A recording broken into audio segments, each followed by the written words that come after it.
Thank you, sir. I beg, talk to us. Thank Good you. evening to you. Thank you, Mr. Thank you, Mr. Harris. I greet you. Happy Thank you, sir. weekend to you. Yeah.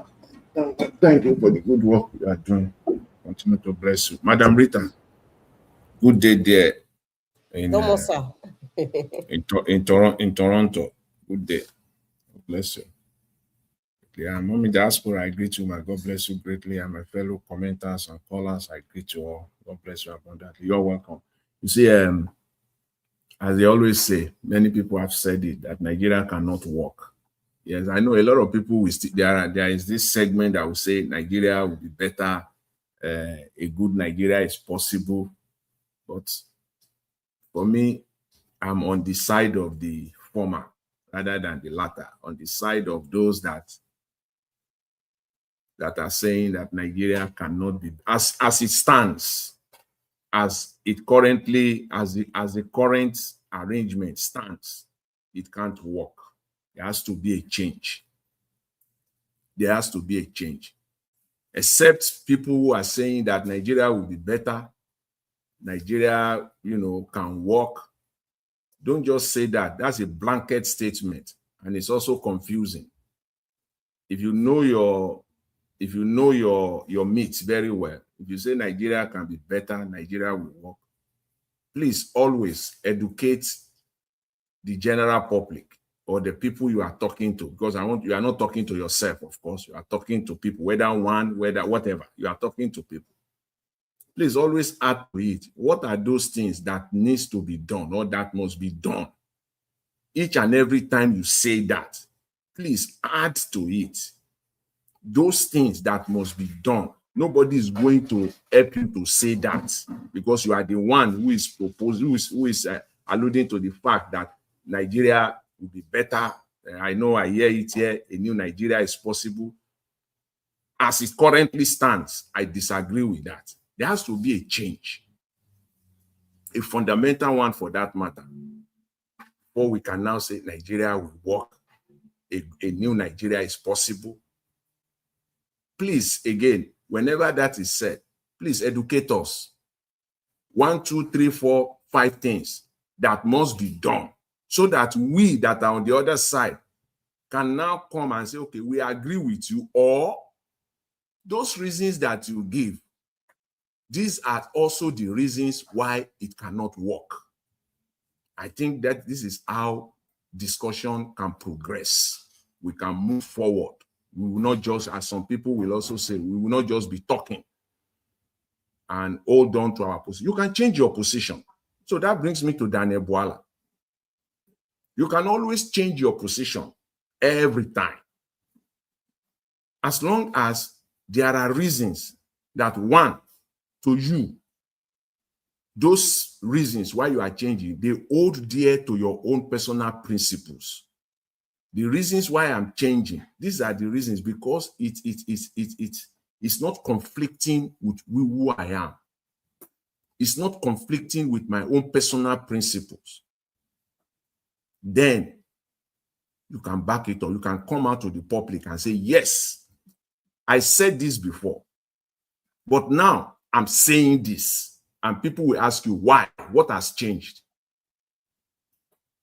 Because what I know now, these are the things that I stand for. These are the things that, this is what I teach my children. This is how I was brought up. So for that reason or reasons, I'm changing my position. Or confronted with facts, undisputable facts.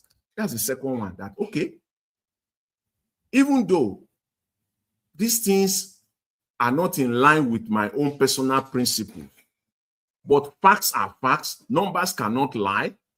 So when someone confronted Daniel Bwala that more people have died in 2025 than 2024, and you are denying facts, numbers, then something is wrong with you.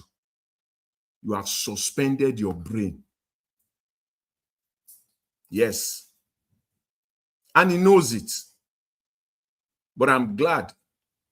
You see, in my language, they will say, when you are scolding a child.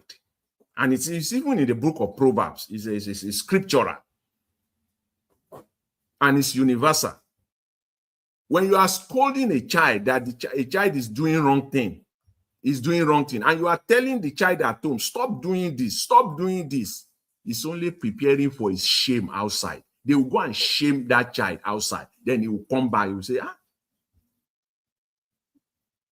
I've been taught this thing at home. He will lie down, he will know. When you are telling a child that you are telling something, is only preparing for it. You are telling the child something, and he continues, he refuses. He's preparing for his day of destruction. That is what Daniel Bwala met. He met his Waterloo. He met his match.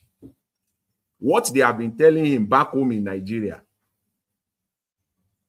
because of the lopsided arrangement, where the politicians have completely captured the media, we don't have a true, transparent media. Daniel Bwala has been, even though they are alarming to his ear that this is it, these are the things you said, even though they are not saying it in the most profound way or in the most professional way, they are not attacking him, but they are telling him, but he refused. Because of that, he has believed in his own lies. He has grown because of the terrain, where he comes from, Nigeria. He has come to believe, and to the point where he believes he can go anywhere and defend those lies. Mehdi Hasan said, when this interview was granted, you guys are celebrating. Meaning, if you know what that means in journalism, you will know that there are certain interviews that you will work very hard to get. There are certain interviews that you will even pay some people, consultants, to go and arrange that interview for you. They will work very, very, you need it. You need that interview that you will pay. There are certain interviews that they will approach you. They will be looking for you to interview you. But there are those that it is you that will be on the other side. You are wanting that interview. You need it so badly to the point that you can even pay for it. That's what Daniel Bwala did. He wanted this interview so badly because Mehdi Hasan said when this interview was granted that he saw you people were celebrating. Bwala and his team, they were celebrating. You are coming for an interview and you are celebrating. That will have even made Mehdi Hasan to dig further, to prepare. That is, we came to deal with Daniel Bwala. What is it? Why are you so happy? Because you are granted interview. So they thought that this would be an international stage to come and showcase their lies, to come and sell it further. So it was a victory for them that they've gotten it. Because in the US, they have denied them. You all recall a few weeks ago, media in the United States, they denied Remi Tinubu interview because they said they don't want her to come and use their platform to further perpetrate the lies of the lies that there's no genocide in Nigeria. She coming there saying, I'm a Christian. In fact, I'm a pastor of one of the largest growing churches in Nigeria, even in Africa. That's a good place to start from. So when she's talking, they thought that, but the Americans know better. They said, you are not going to use our platform here to come and lie. So make no mistake about it. They are searching all over, especially in Europe and America, which platform we give them. We allow them or permit them an interview, and they got one, a big one for that matter, with Mehdi Hasan. He's a big journalist. It's not a joke. He was still on MSNBC, now MS Now. He was still there yesterday. Hasan was still there yesterday, the major news platform, the top 3 in the United States. I saw him, he was still there yesterday on one of the segments. So it's not a joke. So it was a victory for Daniel Bwala, not knowing that he's coming to meet his Waterloo. And yes, he got it. He met his match. It was a total disgrace, as it has been said. Not just to him, a disgrace to Nigeria, a disgrace to Mr. Tinubu himself. In a normal climb, to further, they are just, see, these people are stoned like they are rubbing it in the face. They are stealing, as in stealing openly, or openly corrupt. And they don't care. What can you do? That's their response. What can you do? We are doing it anyways. So what are you going to do about it? On Monday, this week, but a week ago, thereabout, the United States Secretary of Homeland Security, Noem, was at the Congress hearing in the United States, and she messed up. They openly disgraced her at that hearing. Guess what? Less than 48 hours, Trump fired her. She's no longer the Secretary of Homeland Security, because if you watch that hearing, she really messed it. It was Mr. Trump. It was Trump is always, he has this energy when he's very high energy when he's in an interview. He expected the same from his people. Madam Noem went to that hearing and completely messed up Trump. About 30 hours later, Trump fired the first cabinet members to be fired by Trump. What will Mr. Tinubu do to this? Because this is apple and apple compared together. Bwala'S one is even worse. But because they don't care, they are just rubbing it on the faces of Nigerians. They don't give a damn about it. The world is watching. The world knows. The world is watching everything that is happening in Nigeria much more than an average Nigerian knows about Nigeria. They know. They have a catalog. His defense for supporting Mr. Tinubu on the issue of drug, which you criticize him on the issue of drug.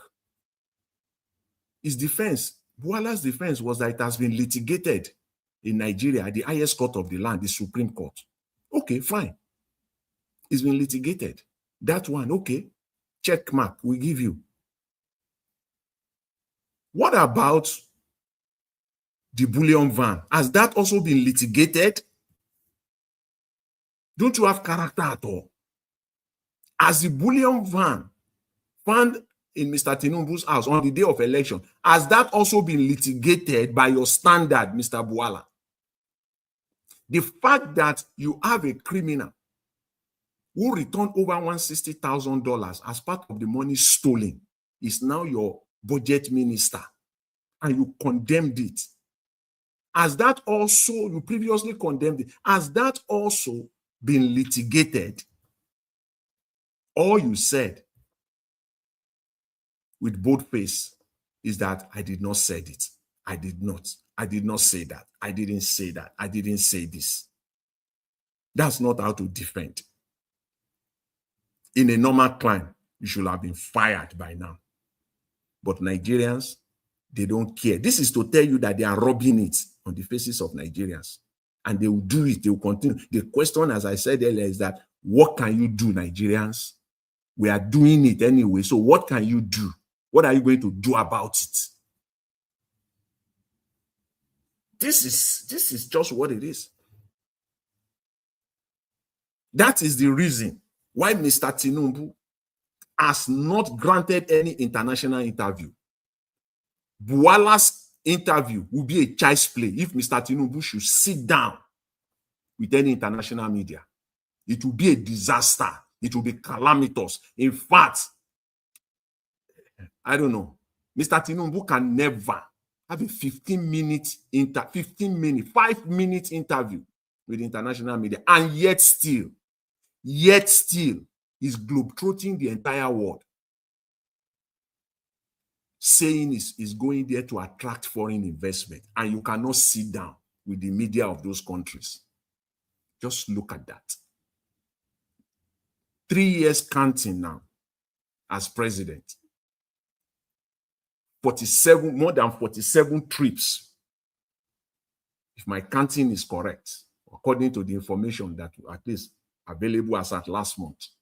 About 47 trips, 245 days spent abroad, average of $700,000 to $1 million per trip.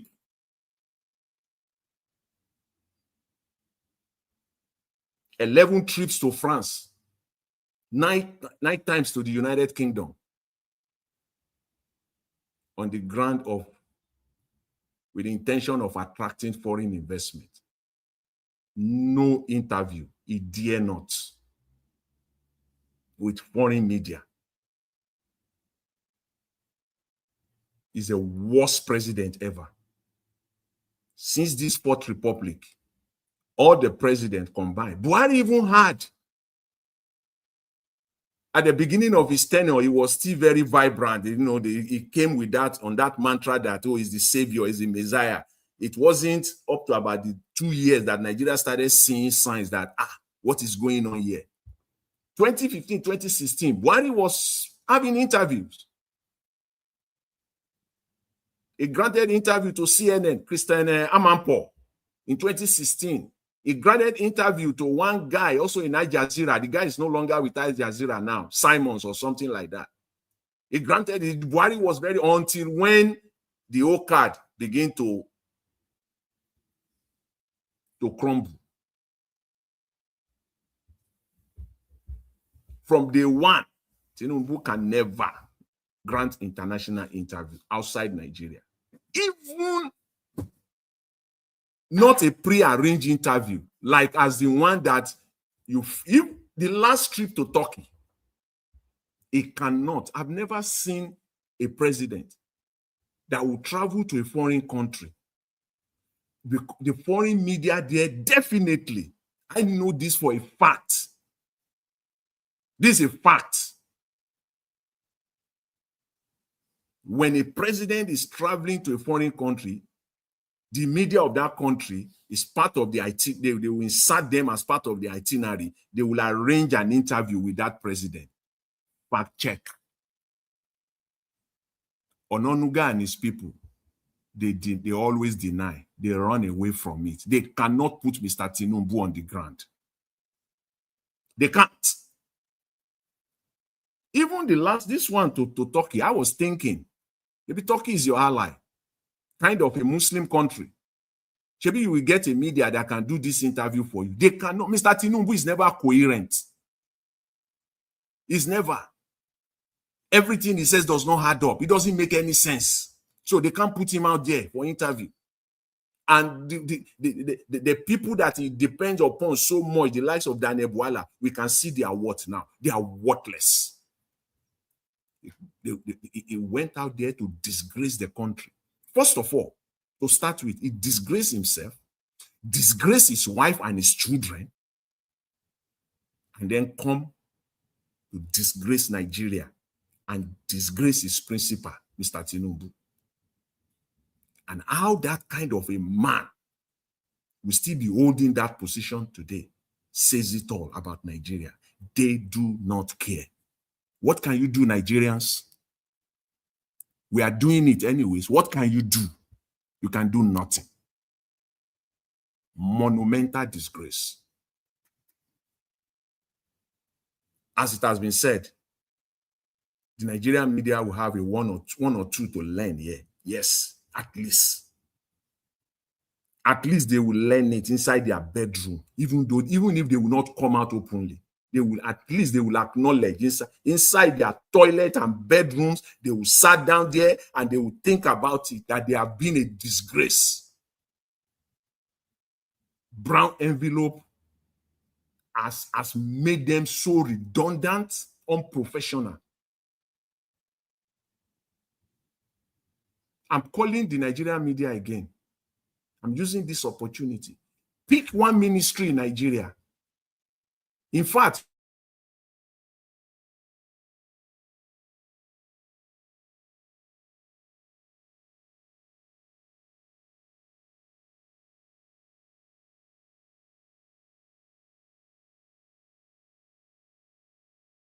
put all the ministries I want.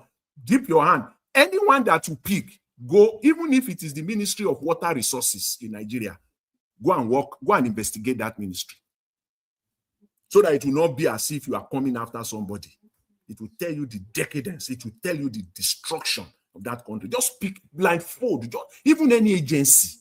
Then go there and then investigate. And then come back to your audience. Give yourself timeline.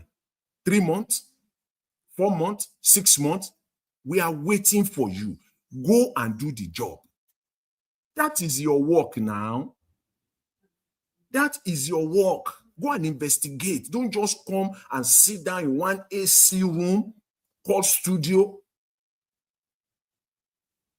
and you will bring the crooked politicians to be interviewing them, pre-arranged, scripted.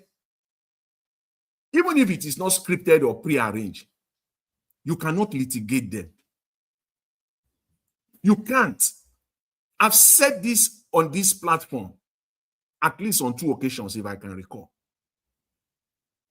Why I always concluded that there is no media in that country, that these ones are not journalists.